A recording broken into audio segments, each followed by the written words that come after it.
Hi, I'm Tom Sakria. I'm a solutions architect at OpsLevel.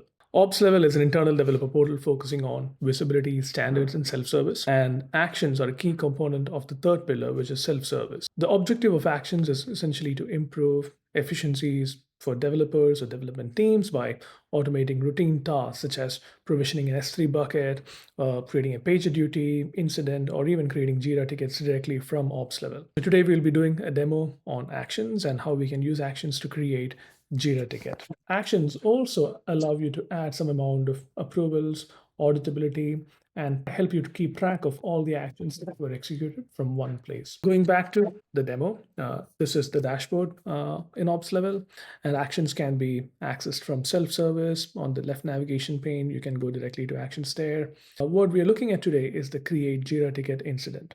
And what it gives you is a simple form with summary, description, the bug type, which is bug or enhancement, and information about the team that is submitting the ticket. So I'm going to do a simple demo here. So we're going to push this as a Jira ticket from actions. We'll talk about how this form is built and how this information becomes available for you, but let's first see this in action. So that has kicked off something behind the scenes. What it has actually kicked off is an API call to Jira with all the information that we gave it and some more. And that seems to have created that Jira ticket, actually Jira ticket in Jira. Now, it was simple enough. Now, how did that happen? Let's get into the details here. So you'll also notice this execution history there. So you already see that it ran just now. This was the request that went. It gives you details about the request that was sent, the response that came, the status, etc.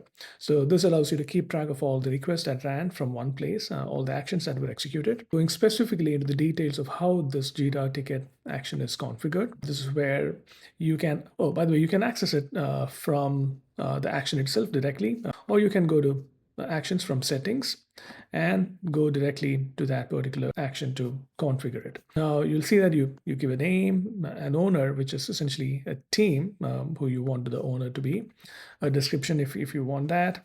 If you want this action to be applied to specific components in your catalog, you can check that and then choose a component that you want to configure there or filter that, use filters for that.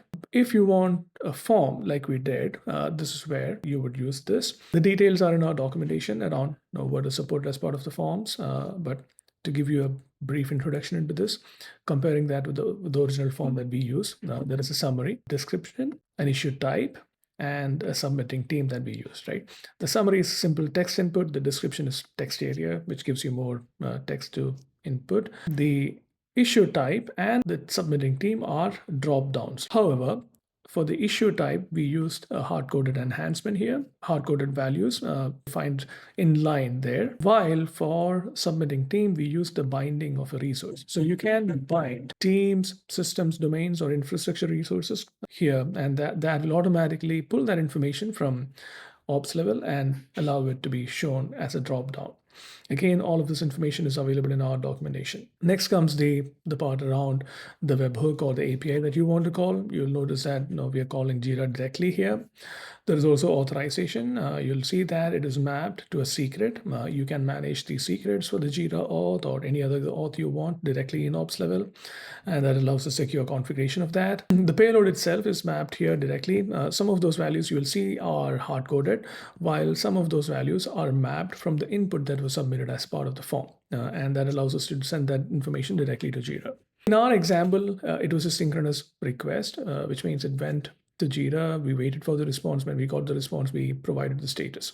You could also choose that to be asynchronous for long-running actions, which will then allow you to send the status back to a webhook in OpsLevel, and you don't have to keep running or keep waiting on screen for that response to come back. The response message that is displayed on the screen itself can be configured using liquid syntax. You can also choose who can trigger the action. In our case, it was everyone, but you can limit that to admin as well. You can choose to have actions to require an approval. So you can choose this to allow specific teams or users to approve that action, which means once we set that up, you will need someone approve that action. So that would be an additional check that you want. So that allows you to configure actions and execute them and allow you to kind of have efficiencies in how you do things from OpsLevel, or automate other things like provisioning an S3 bucket, and resources, requesting access to Copilot, etc. The details are in our community repo. There are